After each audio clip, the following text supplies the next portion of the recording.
Bonsoir, chers téléspectateurs qui nous suivent en direct sur la scène du Lumo. J'ai l'honneur et le plus grand plaisir de vous recevoir sur ce plateau de Diaobé TV.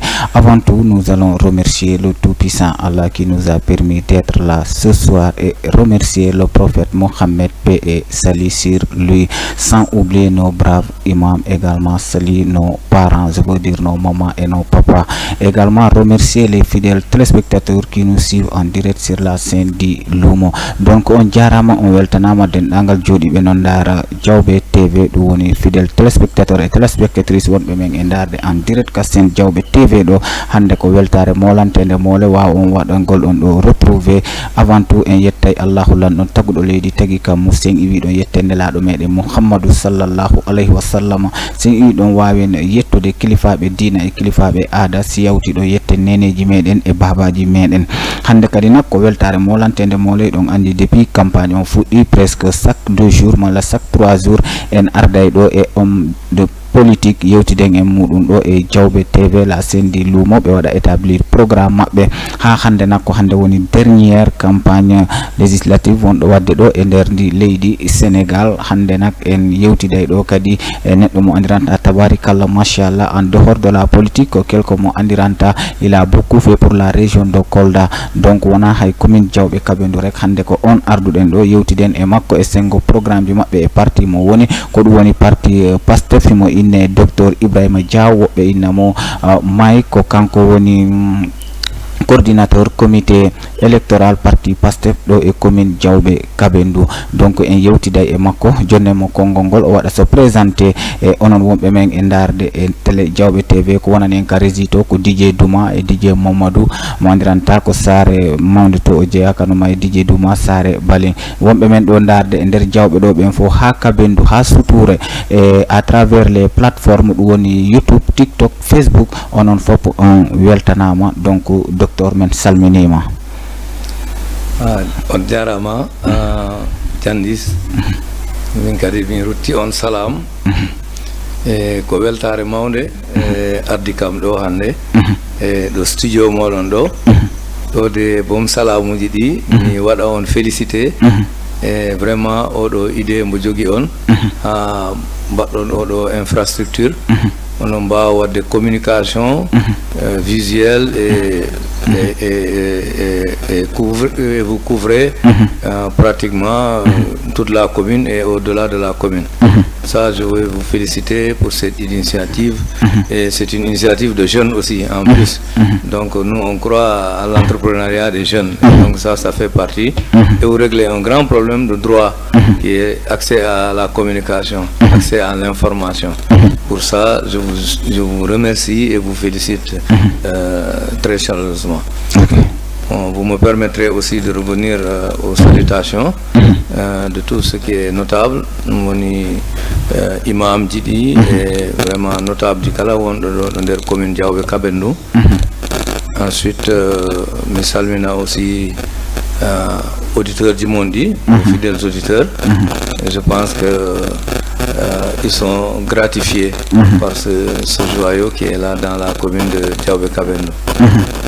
Gantihen, donc mi salmina on gandi e Pastef no men gori ɗo ni ko Pastef waɗi porti candidature o élection législative o.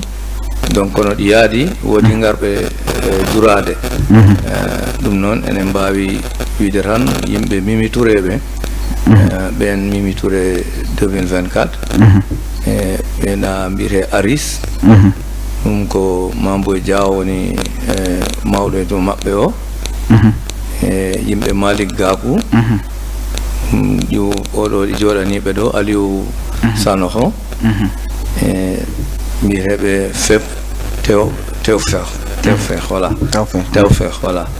Donc ɓen ko Lamarana Balde wonani ɓe ɗo joɗaniɓe ɗo nder commune Diaobé Kabendou. Kanti hen aussi mi yettina salamu ɓe gandiranta commune en liggotta monsieur professeur Bambo Girassi, parce que en sa qualité d'abord de de coordinateur honoraire donc du comité départemental pour les élections de ces élections législatives du 17 février 2024. Donc, mais en plus, en sa qualité aussi de leader de PASTEF au niveau de la commune de Diaobé-Kabendou et également à son titre de maire de la commune de Diaobé-Kabendou.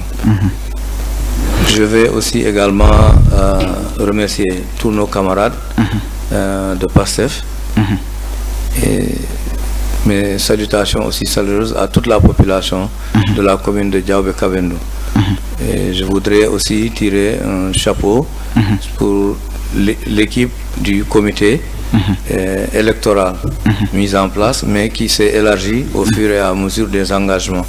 Ben fof yimɓe min salmini ɓe ko weltare dal hande joɗɗini en ɗo enen e campagne o fin campagne ɗo.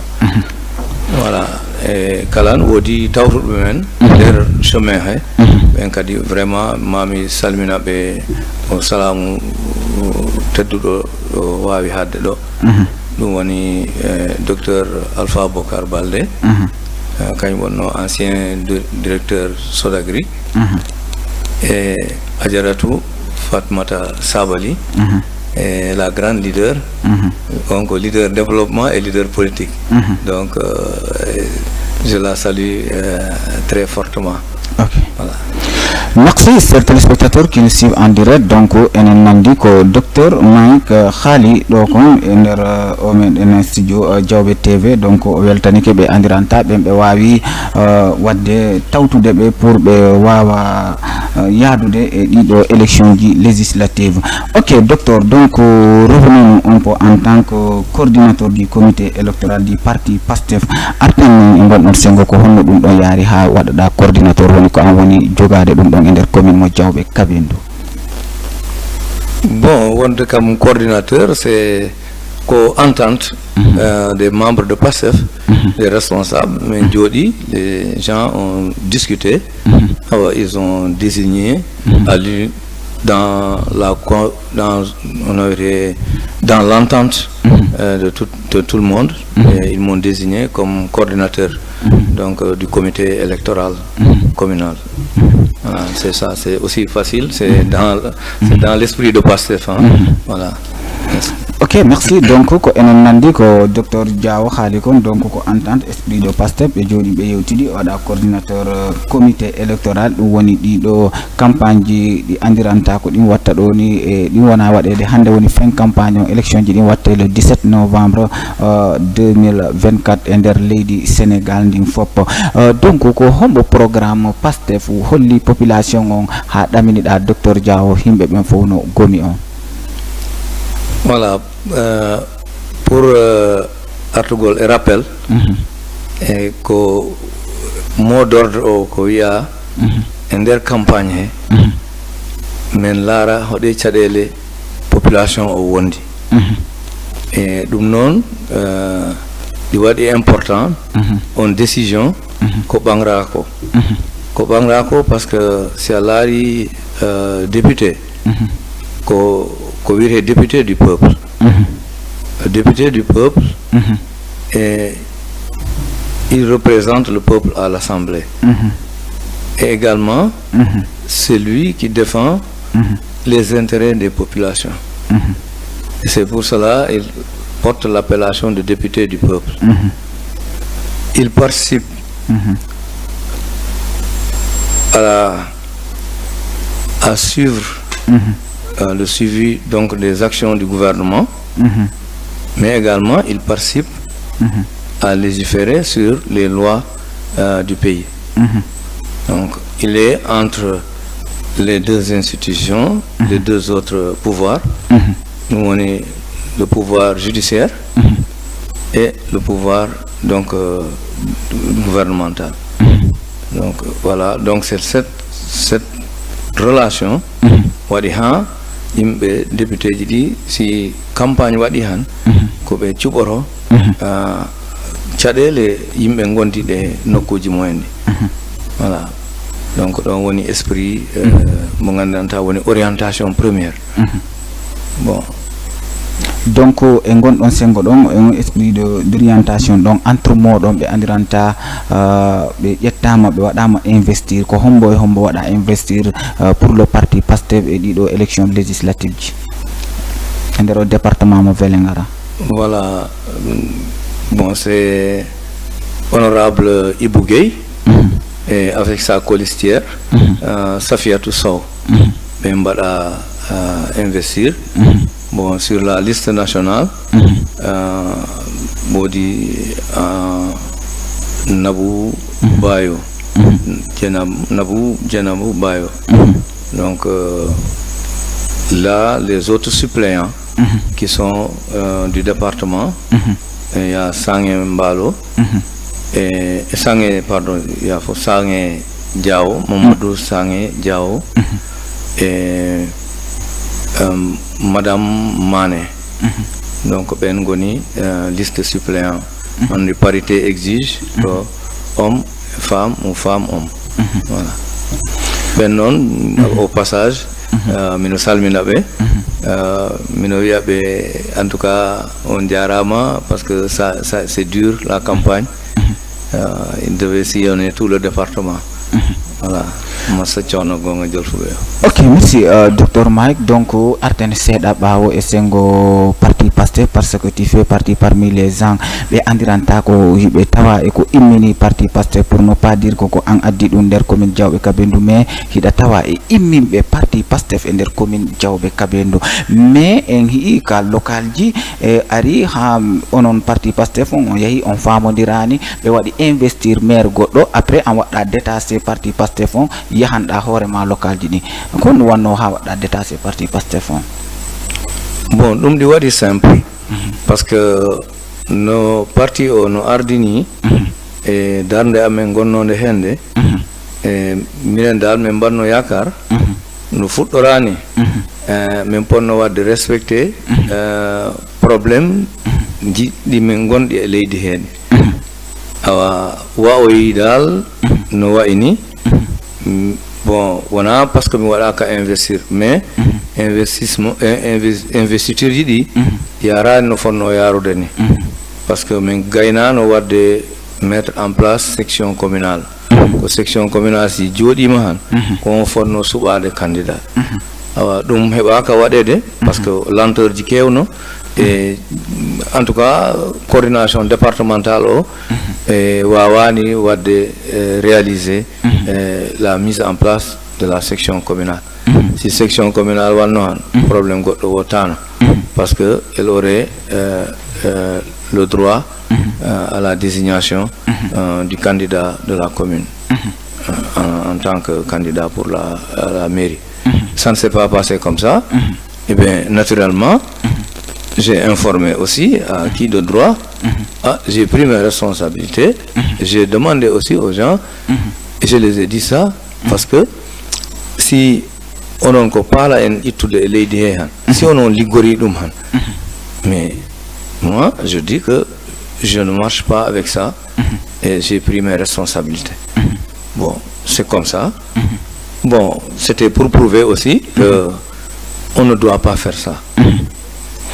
Ok, donc ayahi edin donc élection ji communal ayahi wadi parti mada ayahi commune affaire on yawti e jam après arti kadi e parti PASTEF ko artuda kadi ko honno be jabbori ma e mudum e gondon sengo no jandi mimi meda yo de PASTEF yiwano ton voilà parce que non il faut là parce que le ini woka iwno ton après artuda wongo parti et artugol ça fait donc commentaire parce que y a rien qui pouvait m'enlever en tant que membre de PASTEF. Voilà. Ça, c'était une décision indépendante. Ça n'a rien à voir avec, comment on appelle, mon militantisme continu dans le PASTEF. C'est clair, il n'y a rien qui devait me pousser à dire, bon, il n'y a aucune instance qui pouvait me dire que vous n'êtes plus membre de PASTEF. Et ça aussi, s'il devait le faire, il devait peut-être amener une appréciation de la question et l'arrêt. Qu'est-ce qui s'est passé réellement? Bon, en tout cas, moi, quand on m'a dit, vous êtes revenu à PASTEF, arti PASTEF, mais non, je n'ai jamais quitté PASTEF. Parce qu'il n'y a aucun texte qui me sort, qui pouvait me sortir les textes du parti. Aucun texte ne me sortait en tant que militant de PASTEF. Ok. Merci, chers téléspectateurs qui nous suivent en direct sur la scène du Lomo. Donc, présentement, nous sommes avec Dr Ibrahima Diaw, plus connu sous le nom de Mike, ce soir sur ce plateau de Diawbe TV. Donc, Hadjon en Arte et Makolande, parce que campagne wondeng, mais c'est bon que himbe ben anda parce que himbe ben hala ha hewa bay wana docteur wawa yade gallebe inna mo koni eni yari c'est une occasion c'est jodi ka tele do des centaines de personnes wawa endarde à travers ndi leydi men Sénégal malla be andiranta no woni extérieur be wawa endarde be fama bel et bien docteur o meeda yaltude Pastef ko Pastef o wonno certes kono wodi ko arton obligation ji o yehi o pesi hore makko o yehi élection mais o meeda iwde parti Pastef mais docteur mais cette fois-ci il y a beaucoup de nominations donc la commune de Diawbe Kabendo attendait que docteur soit ministre wala DG dum don fop be yani docteur wadama dum arti kadi ka wadagol investiture pour wonugol député hi ama kadi docteur Diaw yettaka mais ha joni docteur Diaw no sutoni no nangi no wada muye mayo makko ka campagne ji artani e gon sengo don bon pour rapidement pour les nominations. Bon, ça je pense que les nominations sont en fonction des profils ou sont fonction qualité ou homo poste qualification poste poste au lamdi ainsi de suite. C'est sur cette base, hein? Il n'y a pas d'autres questions. Bon, je pense que quand on fait aussi la politique, ce n'est pas la récompense comme ça. Parce que en dehors ça, le fond de mon invite, en fait, dans mon invite conviction, c'est que c'est pas parce que j'ai pas une nomination que je ne dois pas continuer à travailler. Je continue à travailler dans le PASTEF. Il y a des raisons plus profondes. Et je vais peut-être, avant d'y arriver, demander vraiment à tous nos partisans et toute la population, parce que ils ont regretté le fait que je n'ai pas été candidat et que je ne sois pas nommé quelque part. Donc vraiment, Benganda, haybe lobi han min kala mi weltake mais wonno be nangir dum comme ko c'est la fin du monde ou ko do darto affaire jidi ani dum mi wiya be non pour information min ko burno ka musde ko commune o renti wadi unanimement yetti kam yo mi wada me présenter comme candidat au niveau donc du département de Vélingara. Finalement, dum marsoyani men jewrido au niveau département, j'ai pas été retenu. Enfin, non, ils ont amené au niveau national. Donc mi wada ka retenir. Bon, dum no musna kam parce que kono forme démarche mbadado. Je la salue et je respecte vraiment cette démarche qui a vraiment amené, fédéré toutes les idées, toutes les bonnes volontés pour dire que moi je vais porter la candidature de la mairie de Diawbe Kabendo. Mais docteur, quand on parle de cadre dans la commune de Diawbe Kabendo, tous les yeux sont tournés vers vous. Mais si tu as une nomination qui arrive, on voit nos ministres du Méneng à la moment d'Aminoto, surtout avec tout ce que vous avez fait au parti PASTEF, on voit que DG, on voit que ministre, on voit que même investir député, nos métiers, nos mousi population, ko du wadi ha wadi himbe ben hewbe no do be acci parti PASTEF sabu an personne ko ajetta ka wada ton investir ko. Bon, d'ailleurs mi anda ho dum itti yimbe PASTEF. Non, itti yimbe en tout cas mi tortobe wonno be iw PASTEF. Do le 17 novembre no be nangu be votana PASTEF. Explication fiho komi inon parce que dum do nomination dit c'est vrai, c'est bien si mi hebi nomination yimbe beltoro et tout min kala aussi mi beltoro parce que c'est toujours pour servir mon pays. Nomination c'est ça, si mi voilà mon nommé quelque part c'est pour servir mon pays et je suis en train de servir mon pays autrement pour l'instant sans être dans l'administration même. J'ai toujours travaillé en privé, ensuite dans le développement. Donc je sers encore mon pays. Ko yimɓe wonno ɗum l'obre molantede de gandiranta parce que l'avenir est devant nous. L'avenir est devant nous parce que si vous voyez que je demande ça aux gens, perspective d'idée élection législative, c'est pour donner la majorité à PASTEF, au gouvernement actuel, qui a été élu à 54%. C'est eux qui doivent aujourd'hui dérouler la politique de développement du Sénégal. Une politique neutre, on a dit via le référentiel Sénégal 2050. C'est un Nati Henhan. Dans ce référentiel, il y a la stratégie 2025-2029. Ça, c'est les 5 premières années qui correspondent aujourd'hui au mandat donc, de PASTEF au pouvoir. Alors, la raison fondamentale de ton programme, c'est s'occuper d'abord de la bonne gouvernance. Imbe, kala ko woni jawdi laamu woodi ko laamu watta tawɗi waɗa no ɓuri laaɓirde ni ko addana santé waɗe santé wona on nani ɗe balɗe tan santé o wiya y a combien de personnes ɗi gandanta ils émergent mais non fonctionnels qui n'ont pas de poste de travail ɗin kaye détournement ji on nani ɗum fuɗɗama yaltinede ɗum fof ko yaltinte ni parce que leydi ndi koye ɗum wonno leydi ndi yahi ha économiquement ko paralysie wonno ko yimɓe immoto noon c'est pas critiquer les gouvernements passés c'est pour juste régler éteindre le feu superficiellement mais il recouvre tout de suite, il revient donc ɗin plus l'éducation. Si tu prends la santé aujourd'hui, pour revenir au thème même que nous devons développer dans la campagne, mais la commune de Diaobé-Kabendo mérite aujourd'hui d'avoir un centre de santé avec des médecins. Si, et ça, moi, dans mon idée, c'est que au poste de santé Ngondo, le poste de santé de Diaobé et le poste de santé de Kabendo seraient laissés intacts, mais un centre de santé serait construit quelque part avec vraiment tout le personnel au niveau du statut de centre de santé. À 8 tonnes, les cases de santé, aujourd'hui c'est un problème qu'on doit défendre. En tout cas, nous de la commune et nous du département ou de la région de Kolda. C'est à l'area affaires santé, on doit se battre pour que des cases de santé soient officiées par un infirmier ou une infirmière.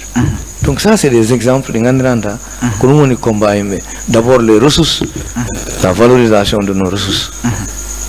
Tout ça, le déséquilibre de Ngandranda, c'est comme si on travaille pour payer les dettes. Et on n'arrive jamais à les payer. Et il y a des moratoires, et après on a pardonné les dettes. C'est pour cela, dans le programme de PASTEF, on veut un partenariat gagnant-gagnant. Ça, c'est le combat, c'est la base d'un développement. S'il y a eu problème de nomination, candidat, mais ça, en tant qu'agent de développement, voilà, que nous sommes confortés pour continuer à garder PASTEF. Parce que le travail ne s'arrête pas à la nomination. Il faut aussi travailler après la nomination. Et même sans la nomination, il faut travailler pour que l'IMB prenne en compte effectivement les préoccupations des populations. Si tu vois à l'école, la qualification des jeunes, aujourd'hui, avec le grand marché de Diaobé, ça devait être une plateforme commerciale internationale. Elle est internationale par les gens qui viennent. Mais le niveau est très encore traditionnel. Et donc ça, il faut... Tous les métiers se retrouvent ici. Si vous prenez les corps de métier, la qualification, c'est la qualification de l'atelier. Tiangado, Iwado, Kankanadu, Anaya, Udira, Rumantin, Udira, atelier Moudou. Mais même Djangino, maître Jidi, ils ont beaucoup de grandes responsabilités. Ça devait être revenir à l'État. Par exemple, ils ont jusqu'à une dizaine d'enfants, même plus, qu'ils forment dans le métier, qu'ils nourrissent et qu'ils soignent. Donc, ben jangina, ben chugibe, ben jogi responsabilité ben sukabe. Non, tous les enfants ont le droit, ils devaient bénéficier donc des largesses, des obligations de l'État. C'est des combats qui sont là que PASTEF doit les porter. Ok, docteur, donc est-ce que si la commune Diaobé Kabindou et les communes ont adhéré et parti PASTEF? Non, je le souhaiterais. Je le voudrais bien, mais il faut adhérer PASTEF. Mais on est en démocratie.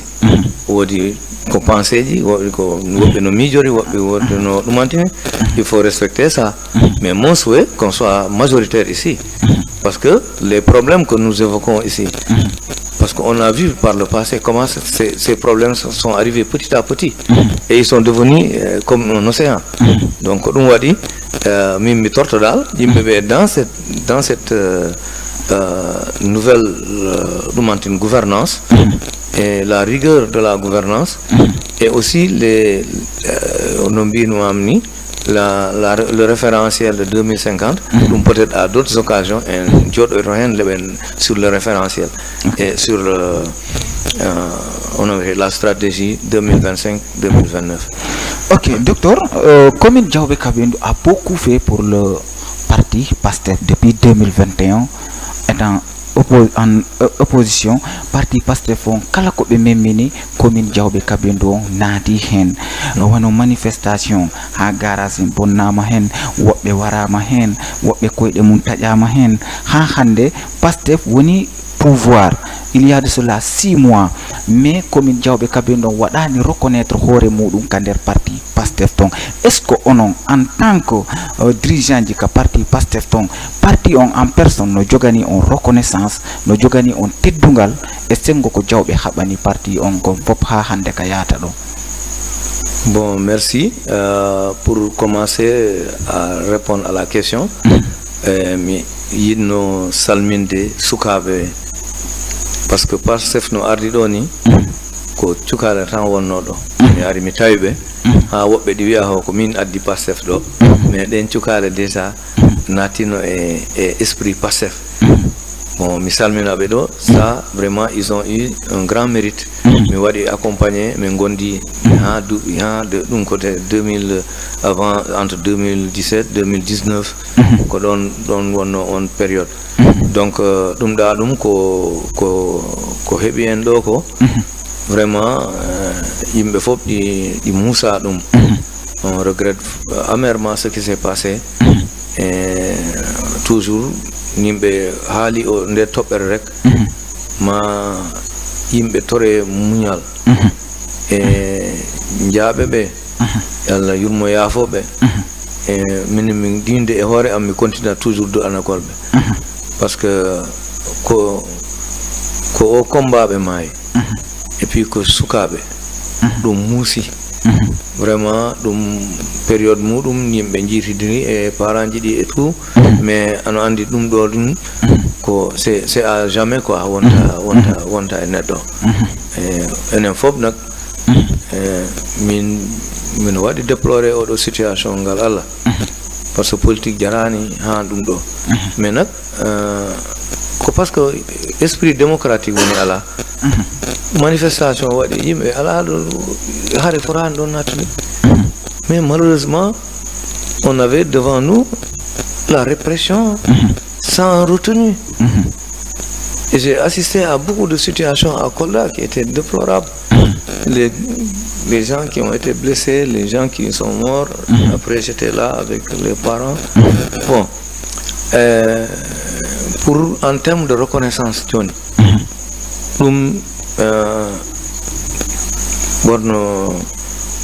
borno wat didi etari ils méritaient Diaobé, en tout cas leur prise en charge mérite encore d'être bien accompagnée. Personnellement je m'insurge pour que ɗum ɗo ni continue yimɓe ɓe mbaɗe soutenir ha ɗum ɗo. Maintenant c'est des héros pour la commune. Ko ɗon en question ma o woni ho est-ce que Diaobé mérite ça? Bien sûr que non. Même s'il n'y avait pas ces morts, ces blessés, on méritait plus que ça. Donc, on a demandé. Maintenant, on va retenir, c'est tout le pays, indépendamment de ça. Parce qu'on ne peut pas payer ko Moussénindi. Ndin wawra ke yobede. Hay goro wawra yobde dum. Fitandu neddo en wobbe ngoni paralysie wobbe dum tout ça alari dum ala njobdi. Donc on ne peut pas le comparer en termes de récompense. Mais notre considération on bidon on doit le cultiver nous-mêmes. Min ko dum wadi mbimi yimbe en kawri ko musi. No bidon ni on ne mérite pas ça. On ne méritait pas ça d'abord. Johnny, il faut aussi continuer parce que si yimbe ngadi renoncer parce que c'est comme si on a abandonné les gens, les victimes. Donc fibre patriote yo ko fiben bo fori mijaade nana ko mi halanta ma tobbe de ko wadi ha mi continue encore wadde travailler dans Pastef, ça fait partie parce que on ne peut pas les payer mais on doit faire en sorte que leur combat ne soit pas vain.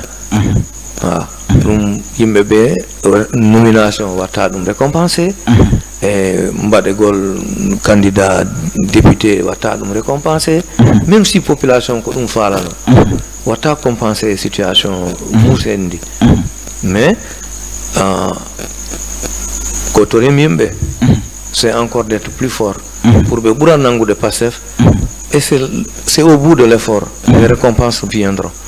Mindal ko dum mi yimbe no wat calme ko musi hebi en dum kala nyawndorta mengo kima poste men badani ma poste. Voilà. Merci docteur Diaw, merci chers téléspectateurs qui nous suivent en direct sur la scène du Lumo. Donc enen wondi do e docteur Diaw mo andiranta en dehors de la politique ko neddo mo andiranta o nebi wadde servir après en arta e on question donc mais docteur himbe hewbe ben kadi no hala e der commune Diawbe Kabendu do docteur sahi ettaka malla politique makko feñani normal docteur il est calme docteur il est mou docteur jabata podondirede docteur jabata habanede sengo place pour heba dum kanko kala ko o hebi yo ko dum don o yondini te politique langue politique ko hunde andiranta ko a habante ko a podanto hasi wawa dum hebude est ce que wana dum kadi wadi docteur hebani poste malla docteur sengo politique makko yahirani no haniri ni. Bon donc ko yimbe be mbara wadde on jugement bon min wodi façon de no mi worri no mi worri donc ha hande minen tigi men gondi han posa din débat hakkunde amen e camarade am Pastef di mais ngandon tan ko gimmani en ko c'est tellement important fodondirgol forani wonde kono respect di foti wonde nani donc min ko dum mi watta toujours plaider parce que ko jikkuji di podden changer changegol jikkuji folo woni worno fodondire ko yimbe njewrida ha ganda odo ko o fora wadede do voilà min ko dum mi watta respecter bon hakkunde camarade bon fodondirgol gongolgol dum ko politique law wonno don yimbe mbaaw fodondirde e jow miijoji di an amijima do ko ni fora warrede goddo e ma non mi misikko ko dum do fodondirgol din don goro wada argument ji mun ha mbadon tombe d'accord comme no do ni yimbe fodondiraka mi wada candidat mi commune o baangi kam candidat ko dum woni politique wona o ya politique mo ganduno en law burdo lugde yo bardo burdo lemtabal yo e odo de mbade attention e mudum mais ko on ko addaranin e miijo ko hodum darne podden hebde ha mbaawen dum yottanade ha askan o population ko wado renin ko be mbada dum bénéficier ensuite yimbe di kewi ko mbira un comportement mao tu es non violent. Je suis pas violent, c'est vrai. Je suis non violent, ça c'est vrai. Mais ça c'est ton atout, c'est une qualité. Parce que yimbe gor wosi iloba han mais n'aime pas mondirta. Donc moi j'invite les gens de ne pas faire cette interprétation. Même si nous devrions mériter, et nous méritons d'ailleurs jusqu'à présent, enen podduno hebde e place. Mais oui, mais on a keppu parce que place yi mbaɗete ɗi heewi. Min mi sikku dal en mbaɗat jam e kalan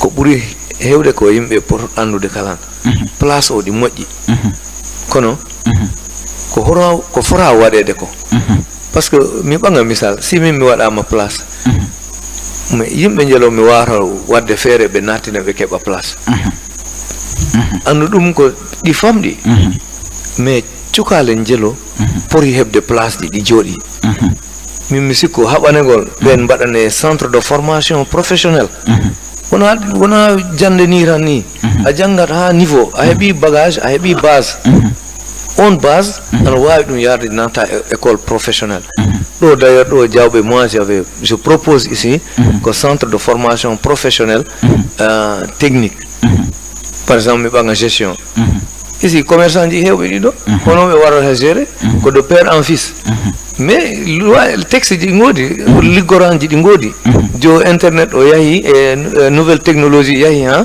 woodi no gérata stock ji e ɗumantin tout ça ɗum ko sukaɓe ɓe ɓen jomaɓe par exemple commerçant ji mawɗi ɓe mbawi nattinde ɓiɓɓe mumen ɓe natta ɓe continue entreprise o par ce que entreprise informelle yahat crise waɗa rek ɗumantin fof yana awa ɗum fof Allah dandu ɗum pour vraiment no voyant commerçant ko misal rek piiji goɗɗi mi haali ɗo nane les autres corps de métier mais ɓen ko ɗin fota waɗede qualifié métier ji ɗi aujourd'hui un mécanicien classique bo ata wadde réparer une voiture électronique ko oroji ɗi jiiya carji ɗi porte charge ji ɗi mbaɗa chargé ɗo oroji naɓa Dakar mais c'est pas diable si ɓe jangguinama sukaɓe jangguinama le chômage là c'est ça le combat de donner de la place à la qualification des jeunes kalan ɓe gokke ɓe keɓano ɓe liggora hay a heɓoyani emploi han an wawi wadde atelier maɗa awa min ko ɗum woni combat am o bon ɗiɗaɗi vraiment voilà le combat. Merci voilà.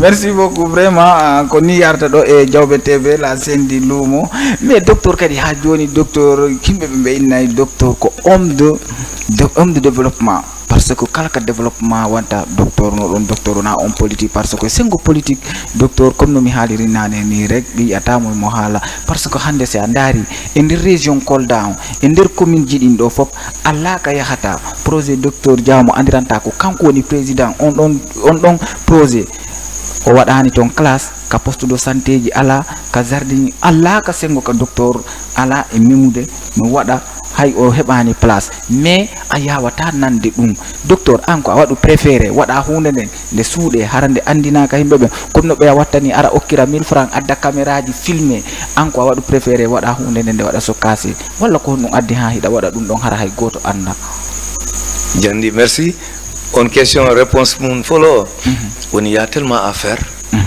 ko famɗi ko ɓe mbatta ko jarani boom hollirde tellement ko heddi ko watte ko ɗi heewi ɗum woni gonga o mais mi waɗa to woyndu tan mi ara mi waɗa photo ji mi yaltina tumantin ɗum ana andi ko c'est le monde qui va ainsi. Oui, le monde va ainsi mais pas pour ne pas répondre à cette question ko pour misal mi haalna on mi haalna mba ko fora waɗede ko c'est énorme ɗi heewi ha ɗum ɗo ɗi minen pour artugol komin watta ko service amo wiyete association Gune Kolda minen liggoɗo e partenaire ji machallah e minen keɓa financement ji minen liggo e tundu he mais kala komin mbattani ko exemple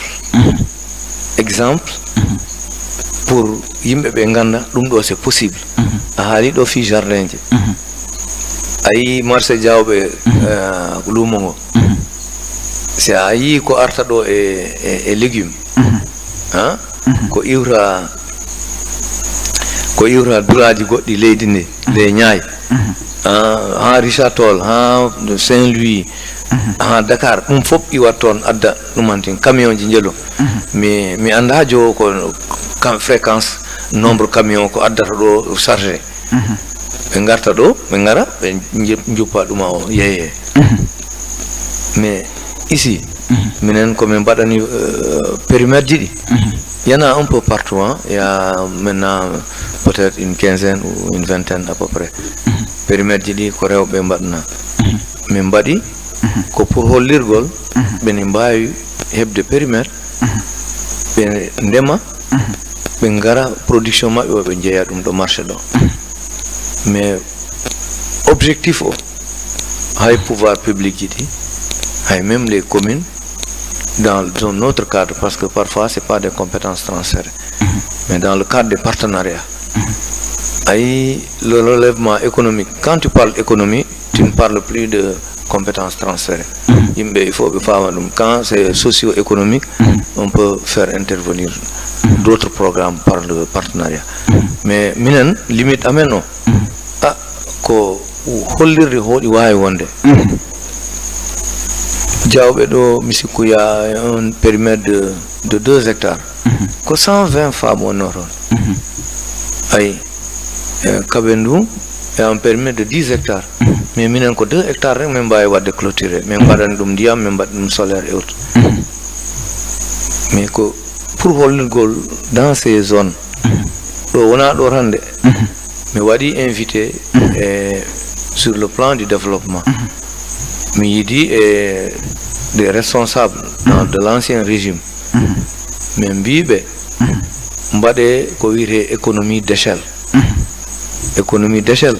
woni pour investissement ji wole ko goto groupement yo wadane périmètre wadane woyndu wadane solaire no be ndar rive ji di e paraji di e barol paraji di yaade be mbada hen forage be mbada hen aménagement ay ndiyam dam e duma o fop uyroro prix ji di uyroro ensuite si hewbe mbadi produire be mbawa arde wadde occuper marché légumes ji di hay do ko jawbe hebanno 30% à 50% de légumes taw ko do zone iwri i commune jimi ani jawbe rande mais les communes riveraines taw chaque dumantin ko don addanno ben gaddanno les 30 ou 50% ko arta do e légumes mais économie o immorono parce que kales be da gaddi gan jube nyaay Dakar be gaddi ha be jeeyi ha be natura kales o kales hedra ko do mais be da si be jeeyi 30 à 50%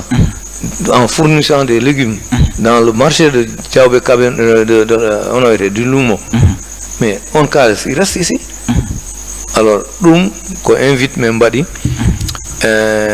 tu vas me permettre parce que discussion m'a bien dit très rapidement et le ministre donc de l'agriculture de la souveraineté alimentaire et de l'élevage dans sa mission ici on a eu un entretien donc mais on a commencé à expliquer notre façon de faire il a tout de suite dit écoutez je vais vous confier à mon personnel et au service technique pour aujourd'hui comment mettre en place des coopératives intercommunales donc qui vont prendre en charge tout ce qui est en matière de production et de l'élevage donc voilà c'est des exemples qu'à l'élevage indo mais au minimum il faut faire la couverture sanitaire si il y a élevage Sénégal Rowani 40% de couverture et vaccination mais bangal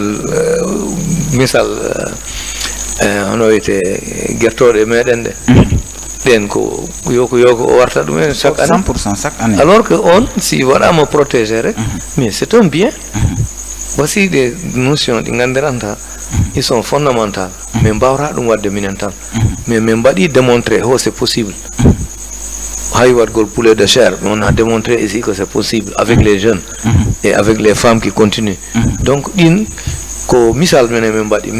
pour passer à la vitesse supérieure, donc politique de l'État, et parce que l'État doit installer service, non, pour le Sénégal, service, la DER et autres, service il faut, mais le problème aujourd'hui, c'est pour les femmes, c'est l'accès à la terre. Donc, collectivité doit être interpellée. Donc, groupement de 50 personnes, 1 hectare ou 2 hectares, c'est pas logique. Donc, collectivité doit être interpellée. Même si il y a une commune maintenant, Lady Hewan, maintenant, ko intercommunalité yimɓe poti wadde réfléchir ha mino heeri e commune goɗɗo mi yewtida on commune hono yimɓe mbawata wadde exploité mais kadi ɓen kadi toon hono mbarata toon exploité ɗin ko ɗumantinji yimɓe ɗi gandanta mbawa ɗum wadde réglé a ɓeɗima ɗon. Bon, allez-y. Allez-y, s'il vous plaît. Voilà, allez-y. Merci, voilà. chers téléspectateurs. Je dis en direct sur la scène du Lumo. Donc, Khande Koveltare Molantene Mole, on va recevoir Dr Ibrahima Diaw, plus connu sous le nom de Mike Do et Diawbe TV. La scène du Lumo a joué un continent de plus en plus belle parce que donc andi ko hande woni fin de campagne mo andiranta ko législative anticipée du 17 novembre 2024 waɗo ɗo e nder territoire Sénégal ɗo fop ɗo yehete voté suɓoye ɓe andiranta ko ɓe wonta député du peuple yahoɓe waɗa représenté peuple maɓɓe on ka assemblée nationale ko andiranta kala ko votete kala ko haldete ko ton ɗum ɗon haldete e nder département mo Vélingara ko himɓe ɗiɗo suɓotoɗen ɗo ko ɓen yahata haɓanoye Vélingara haldane fi Vélingara kala ko ɓe hi'i e ko woni e nder département mo Vélingara ko wawani yaade wano laawi e goɗɗi ɓe daro ɓe halna ɗum ɗon ɓen ɓe wawa en wallitade ha wawen yarde yeeso. Donc arten e docteur Diaw. Donc docteur, le maire de la commune de Diawbe Kabendou, il était élu sous la bannière du parti PASTEF, mais durant ces campagnes-là, on l'a pas vu en train de mouiller le maillot. Contrairement à vous, vous aussi, vous n'êtes pas investi, mais vous êtes sur le terrain tout le temps, matin, midi, soir. Qu'est-ce qui s'est passé réellement? Bon, je pense que je ne peux pas confirmer ce que vous êtes en train de dire. Non, parce que tout simplement, j'ai nommé qu'il est le coordinateur honoraire donc, de la coordination départementale. Donc il a eu du temps à mettre avec eux, certainement. Bon, ici aussi, il faut voir qu'il a eu un voyage entre-temps. Donc normalement il devait arriver aujourd'hui ou je ne sais pas demain. Mais donc, durant les campagnes, maintenant, durant la campagne, sachez qu'il a participé au niveau donc départemental et vous pouvez peut-être le vérifier, mais je sais que sa position lui permettait un peu de participer. Mais pour ce qui est ici, bon, on a fait des activités ensemble, même si elles ne sont pas nombreuses. Bon, et ça je peux le témoigner aussi. On est resté tout le temps en relation.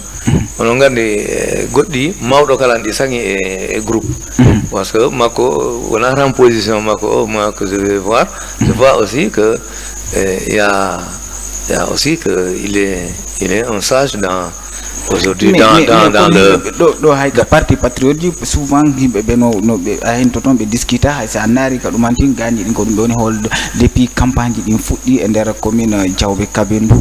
Docteur Mike mo wada muye mako il est sur le terrain matin midi soir alors qu'il n'est pas investi oda non ko wada do élu sous la bannière du parti PASTEF, mais e der commune Diawbe Kabendou on do docteur Haraka ka fala ka dum don halde, mais depuis fuddi don campagne e der commune Diawbe Kabendou ay goto hidano hido yada an kay hida hi matin midi soir. Oui, mais ça c'est le constat. Voilà, c'est bon. Je n'ai pas de réponse à donner dans ce sens. Mais ce que je veux dire aussi, que pour Yimbe toujours anda le rôle du député. Et je vous ai mis au football que problème dit no kujidi fura yaltine de ender campagne. On a que député si hebama wadede si wadama élire on wawani arde wi a waɗani ngol lawol hakkunde men ɗo e Wassadou ou ainsi de suite ou mi waɗana oni assainissement mais ko problème ji ɗi gandiranta c'est des droits aujourd'hui aux populations. Donc un kali le député position muɗum o c'est le défenseur du peuple. Donc tout député qui soit ko mbo woni mbo Vélingara mbo woni mbo Kolda walla mbo woni mbo Dagana mbo Matam, il doit défendre les populations.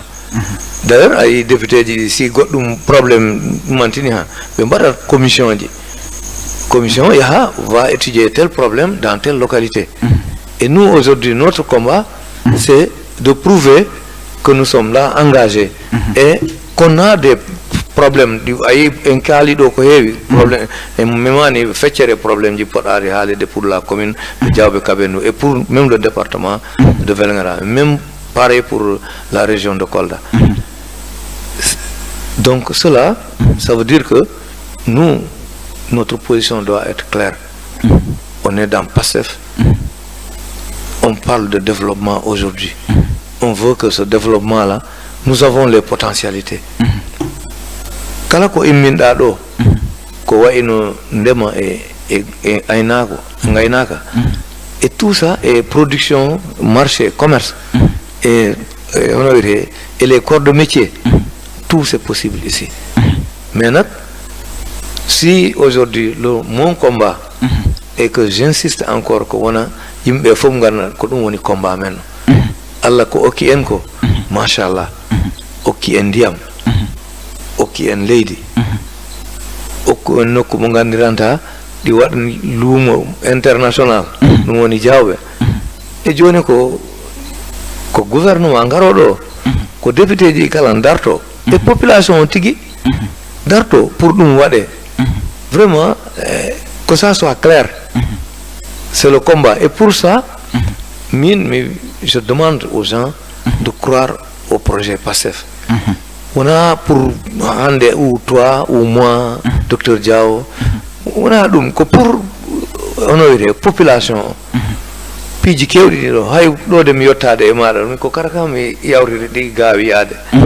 Donc il y a un besoin systématique d'aménagement complet d'urbanisation de la ville ou de la commune de Diaobé-Kabénou. Donc pour Dumdal, mais c'est le plus important et me voilà inviter population vraiment no be nangan au programme PASTEF parce que en boyi hono wade en boyi yangade quoi. Depuis 1960, ça fait 64 ans. Politique Jimbala Dodi. Mira ala ko embadi de. Mais no embarini wada toujours ko enen en gona toujours sous-développé. Parce que hewbe di do njahi ngandi aduna o ko hono yare. Mi bangata misal be ndara ko leyde mbaade no Asie ni. Par exemple Malaisie, c'est un grand pays musulman. Ndaron là-bas ko gratte-ciel ji wodi. Et pourtant, en 1960, quand on est bon au niveau, à l'arrêt Corée, les voitures les plus sophistiquées qu'à Ouattara, les téléphones les plus sophistiqués qu'à Ouattara, on a eu gratte-ciel du Rwanda. Donc, développement, kodum pot den hennu de yeso. Enen do problème d'indo, dit on a maîtrise de l'eau. Sur la grille, on n'arrive pas à le viabiliser comme il le faut. Problème équipement des balles à yira bomne do ko parla ide o nder campagne min mi hawri e dum ko hubara e yimbe into waraji do be padi machine pour juste récolter si wala récolter ciolli ngara nyaaya dum manti aidin aspeji c'est très flagrant et dum ça ne peut pas promettre ça peut pas amener au développement yimbe mbada effort ji gonda e perte ji même pour reprendre la culture ko problème parce que ala les intrants là wara di yobdude ha mbada kepta ko mbatta redémarrer encore une exploitation mais il manque des machines pour récolter et donc c'est comment yimbe récolter kabri production tout le monde lebbi njelo fuddi l'anticipation c'est ça le développement ano fudda do hande ano awa nganda adultonin wala arte addanin ndiyam c'est ko parcelle ni yaltinan ndiyam renanin honoré awadani récolter mais dum ano andi ko combien de temps on temps do de awde on temps on devait régler cette question là après au préalable qu'on ne manque pas de machines. Et tout ça, il y a tellement d'efforts population, il y a des efforts, mais malheureusement, résultat, c'est toujours mal, c'est toujours mauvais. Ok, docteur, donc, Artang Sengo, di ralliement di Andranta, presque tout le Fouladou rejoint le parti PASTEF. On nous a dit, il nous attaque ralliement, mais au Kayata, et Andari, et des Fouladou fort. Ko ralliement be ari parti au pouvoir be ari parti au PASTEF be ari ni be kon wadi non ralliement min mi wara wide hoko wadi mais on traditionnellement en gandi leydi mendi souvent ko goddo ari pouvoir ha yimbe ngara be tawara ke combat généralement non je te dis généralement dum non tradition politique Sénégal ko dum voilà c'est ça existe e dum non ko fudi politique on a idée di yimbe be matani développer il n'adhère pas sur les idées et sur les perspectives de développement que parti o wadi soumettre et si ala dum man donc wawi ade sans parler on jaadula goddo bon pour expliquer ngarbe mbadobe din rallier o do watto ministre peut pas trop expliquer peut-être que ko ben fora ala lamdede pourquoi biya parce que on andi non règle parti ji di ko hodum on est en démocratie on est en démocratie les partis avoir de décider d'aller adhérer à un parti parti ou à la règlement que tout citoyen ouais wonde membre mais be kewbe ralliement ji kewdi comme ngari wide nangande mais donc ils sont pas membres voilà ils sont pas encore membres mais tout ça c'est des textes qui régissent les partis si les partis sont ouverts à ça si ça arrive il faut demander aux gens qui partent pourquoi ils partent ok donc voilà. Merci chers téléspectateurs qui nous suivent en direct sur la scène du Lumo. Notre émission tire à sa fin, mais on continue avec dernière question. Le docteur Ontmawawen continue. Donc, je vous rappelle que Eden Wondido et docteur Ibrahima Diaw pour andire de Mike Kankoni, président association Gune Kolda. Donc, Kalamohi ani docteur yo nani inde mako et sengo développement mo woni wadde e der région mo Kolda e der département Kolda e der département Vélingara e der commune ji in fop hande ka woni do sa hayni ke nenirabe amen be hinobe e jam be ala e wullude be ala tampude wono koko be woni e remude ka faroji mabbe malla koko be woni wadde di mabbe jardinji mentungaaji ha e gille den de ala yakkade docteur Diaw no tawa e mudum e sengo o transformation mo woni be addande à chaque instant wada be former une journée 2 jours ha 3 jours andina be ko honno be wadata entretenir mbudi mabbe din hondum be wata sodude wobbe ben sa harabe yettata dépense gol wono si denna bo wada mani malla he wadi ni on tigo ya sode greffage di jar e 200.000 dum don fop docteur Diaw woni e darade e gondon sengo e der région Kolda on fop donc ko kanko himo tawa dum don e sengo éducation kadi sa yalti don mo jogi on don volé donc ala ko arata e sengo ngo andiranta docteur Diaw darake e gondon sengo certes ko ala visibilité be himbe ben woni hiide dum fop mais sa jodo dike himbe ben seeda tun a anday e ko docteur Diaw woni wadde e der département mo Vélingara en région mo Kolda en commune jidin innaka kanko o wanu makko ala hen mais haysi wanu makko no heewi hewani parce que ko neddo mo andiranta il est cassé il aime faire les choses en cassette hara o feñinani himbe ben te mondo non ka woni do o wattu ko kala ko watta yo ko il faut da caméra ji filma parce que sa yahay ka julirde hande himbe ben ko ya addor caméra juula sibe inni ayni a juuli tumbe ben inni a juula yani hollira ko filmuda ko hollabe a juuli mi sikki ko dum don manki docteur seeda e gondon sengo pour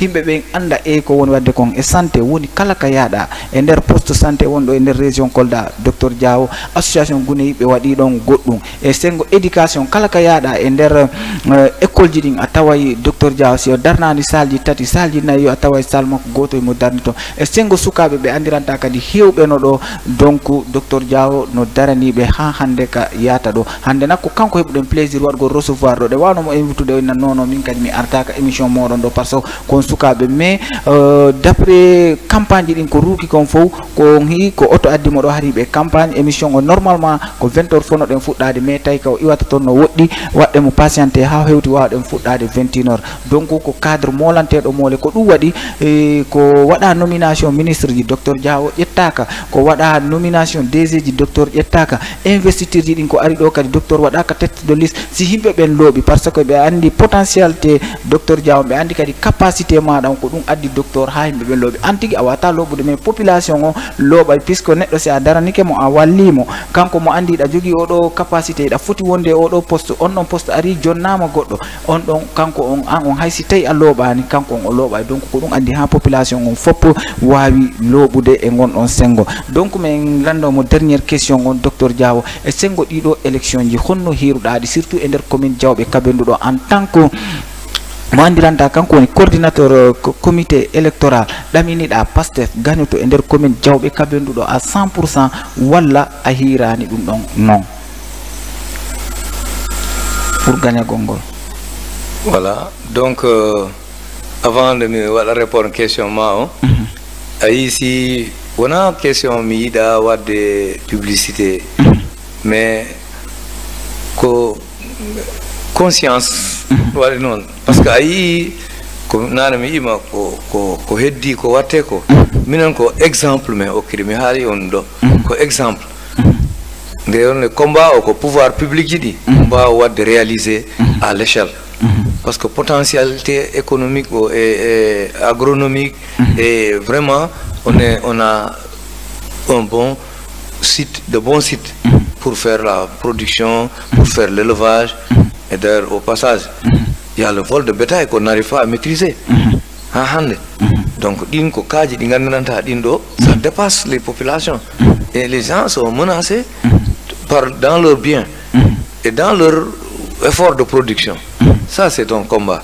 Donc, pour affaire warno mi waɗe ɗuman publicité abere parce que toujours ano miijoto min on e hoore am en tout cas si mi yalti ɗum ham wiyame mi haali on ɗo misal nane combien de choses restent à faire même dans le même domaine l'accès à l'eau si j'ai amené un puits qu'est-ce que ça veut dire c'est quatre fois rien donc alors pour minen en tout cas on est confiant de remporter les élections mais ça n'empêche pas que mi lamdo population vraiment darano Pastef wona fi parce que min nomaka quelque part walla département o hewani nomaɓe walla min hewani min hewaka waɗede candidat min waɗaka candidat mais ɗum no yimɓeɓe si on jii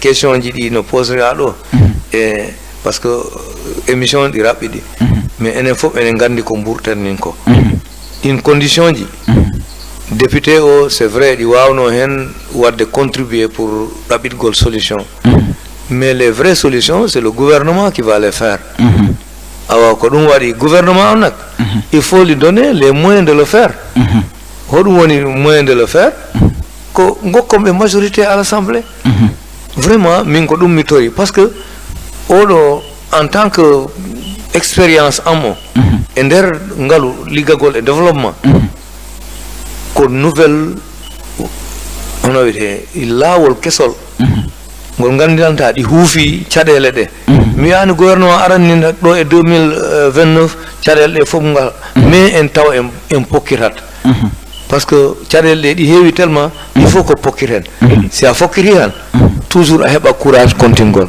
aw ko nden darde mi tori population o pour worangol liste Pastef o vraiment wona yo ndar docteur waɗaka ɗo kaari waɗaka to walla docteur heɓani nomination walla goɗɗo e goɗɗo waɗaka nominé yimɓe no gandu ko pelligol wonɗo ɗo situation combien de fois gouvernement ji changea combien de fois président ji changea wona ko 6e ko 5e législature gonɗe mais ɗum holliri te gouvernement ji il faut presque 12 ans watta 12 ans walla 14 ans 12 ans ɗum ɗi juuri kono juurani mais yimɓe surtout jeunes ji ɗi e population rewɓe ɓe bien sûr mi wawata wiide ɓeeɗa kalan mi wawa limde fof hay mawɓe ɓe par ce que même si a laari han aussi si yimɓe wawata wadde retraite par ce que hay ko a ndemoɗo han a wawata wadde retraite par ce que ko économie men o yaari ni ɗum noon ɗi woodi solution ko waɗa sécuriser ndemoɗo o waɗa sécuriser gaynaɗo o waɗa sécuriser les femmes dans leur activité tout ça ko ɗum woni combat o et le combat ne peut pas se gagner seulement en nommant des gens ici min ko ɗum mi tori yimɓeɓe pelligol mi tori yimɓeɓe mino hooli population Diawɓe Kabendou par ce que koɓe mbadda ko wonno e jejjit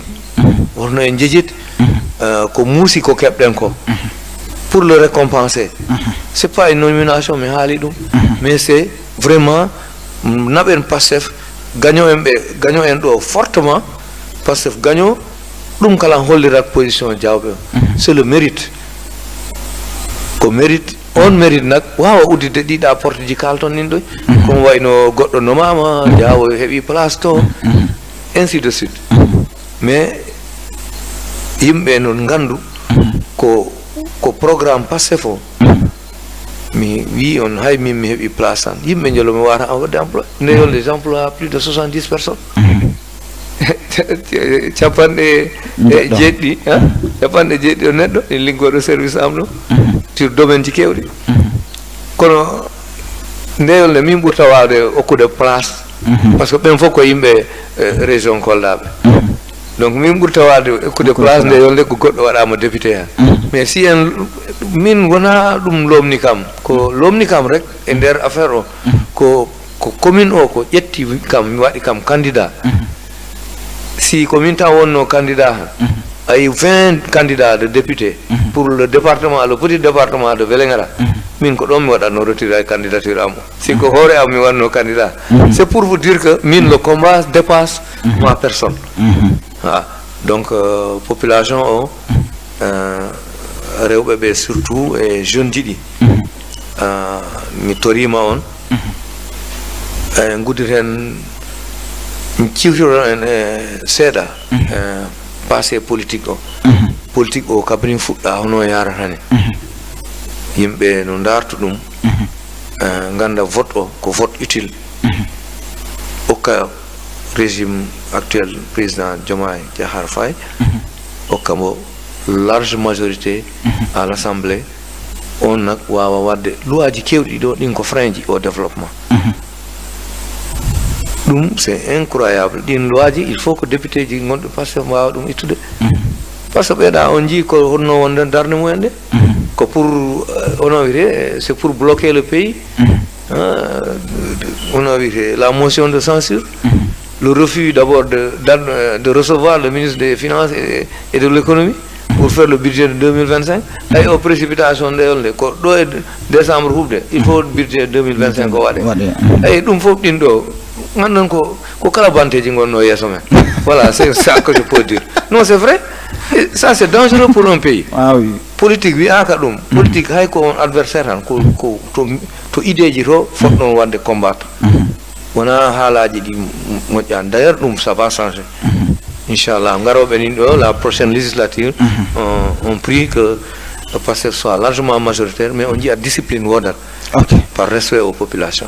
Ok, merci beaucoup chers téléspectateurs qui nous suivent en direct sur la scène du Lumo. Donc notre émission tire à sa fin. Et John avec Dr Mike o waɗa mot de la fin waynitade ɗo et jam et salam et onon joɗinoɓe ƴettitam muɗum on fof no dara men. Donc vous pouvez retrouver l'émission demain à partir de 20h ɗum wonta rediffusion o. Donc pour daromo différentes plateformes ji ɗin on yahay rek YouTube Diawɓe TV, TikTok kanuma et Facebook on wawi men ton kadi darde oɗo émission wawi de revivre en direct. Donc docteur Diaw, votre mot de la fin.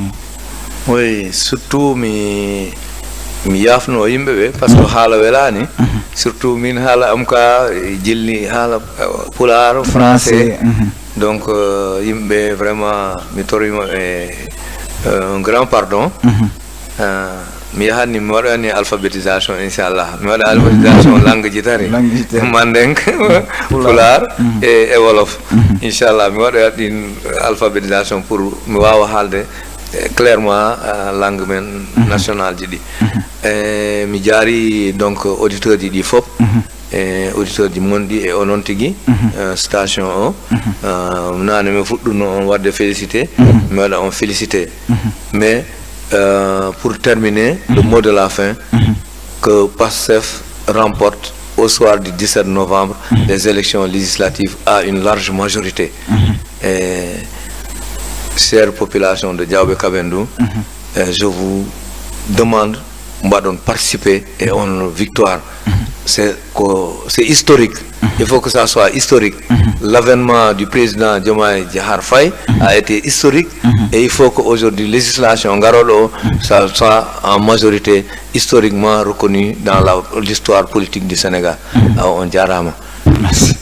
Merci chers téléspectateurs, c'était tout pour aujourd'hui. On jarama on weltanama waɗen remercier docteur Diaw mo andiranta o waɗi en permettre joɗudagol e makko ɗo yewtida e makko ɗo en direct sur la scène du Lumo weltano kadi joɗinoɓe no dara men ɓen fof. Donc minore pour okko men dole ɓurto men okkutude kadi dole il faut waɗɗon abonné ka réseau câblage Bassirou Diaw e nder commune Diawɓe Kabendou ɗon fof aɗa waɗa couvrir sen joɗi keɗo fof en darte. Donc en dehors de ça ko ka scène YouTube TikTok et Facebook Facebook ya ton wadon abonné donc ko wonano en ka résito ko Mamadou Balde kanko e DJ Mamadou Sare mawde kambe wonano en ka rési franchement golle modon de yodi fewi on weltanama neneji amen babaji amen jodinobe no ndara men rek on nani ko docteur Diawo haali ka on o ni mo noddita population fo pour une victoire écrasante au soir du 17 novembre pour Pastef les patriotes be wawa hebude majorité à l'Assemblée nationale hara on tuma kala loi mo be addi ton wawete voter de leydi ndi wawa yarde yeso harandi bolo kaka